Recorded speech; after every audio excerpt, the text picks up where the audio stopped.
விஜய்க்கு ஜோடியா நடிச்ச நடிகைய ஷூட்டிங் ஸ்பாட்லயே கன்னத்துல பளார் விட்ட எஸ்.ஏ. சந்திரசேகர். தமிழ்ல 1995ல வெளியான தேவா படத்தின் மூலமா சினிமாவுக்கு அறிமுகமான நடிகை தான் சுவாதி கிரண்.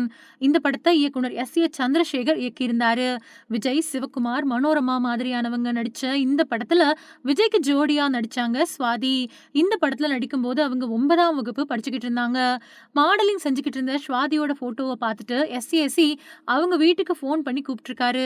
முதல்ல ஃபோனை எடுத்த சுவாதியோட அம்மா தன்னோட பொண்ணு படங்கள்ல நடிக்க மாட்டா அப்படின்னு சொல்லி ஃபோனை கட் பண்ணிட்டாங்களாம். ஆனாலும் எஸ்ஏசியோட ஆஃபீஸ்ல இருந்து தொடர்ந்து ஃபோன் பண்ணி விடாம கேட்டிருக்காங்க.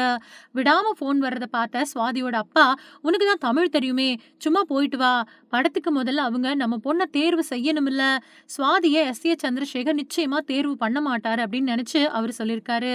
பள்ளியில கோடை விடுமுறை வந்த உடனே பொண்ணை ஹைதராபாத்ல இருந்து சென்னைக்கு கூட்டிட்டு வந்திருக்காங்க சுவாதியோட அம்மா. எஸ்.ஏ. சந்திரசேகர் வீட்டுல போட்டோ ஷூட் நடந்தப்போ ஒருத்தர் வந்து சுவாதி மேல கை போட அவர் யாருன்னு திரும்பி பார்த்தப்போ அங்க நடிகர் விஜய் நின்றுருக்காரு. போட்டோ ஷூட் முடிச்சதுக்கு பின்னாடி நீங்க தான் இந்த படத்துல ஹீரோயினா நடிக்கிறீங்களா அப்படின்னு சுவாதி கிட்ட கேட்டிருக்காரு.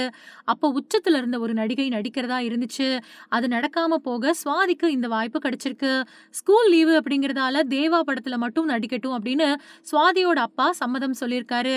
தேவா, வசந்தவாசல், செல்வா மாதிரியான படங்கள்ல நடிச்ச சுவாதி அஜித் கூடயும் ஜோடியா நடிச்சாங்க.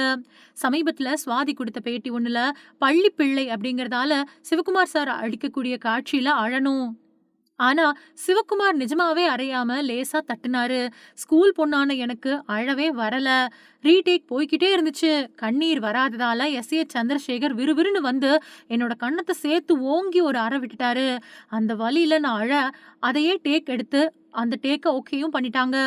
எஸ்.ஏ. சந்திரசேகர் கைவிரல் என்னோட கண்ணத்துல அப்படியே பதிஞ்சிருச்சு. ஸ்பாட்ல எல்லார் முன்னாடியும் டைரக்டர் கிட்ட அடி வாங்கினது எனக்கு ரொம்பவே அவமானமா இருந்துச்சு.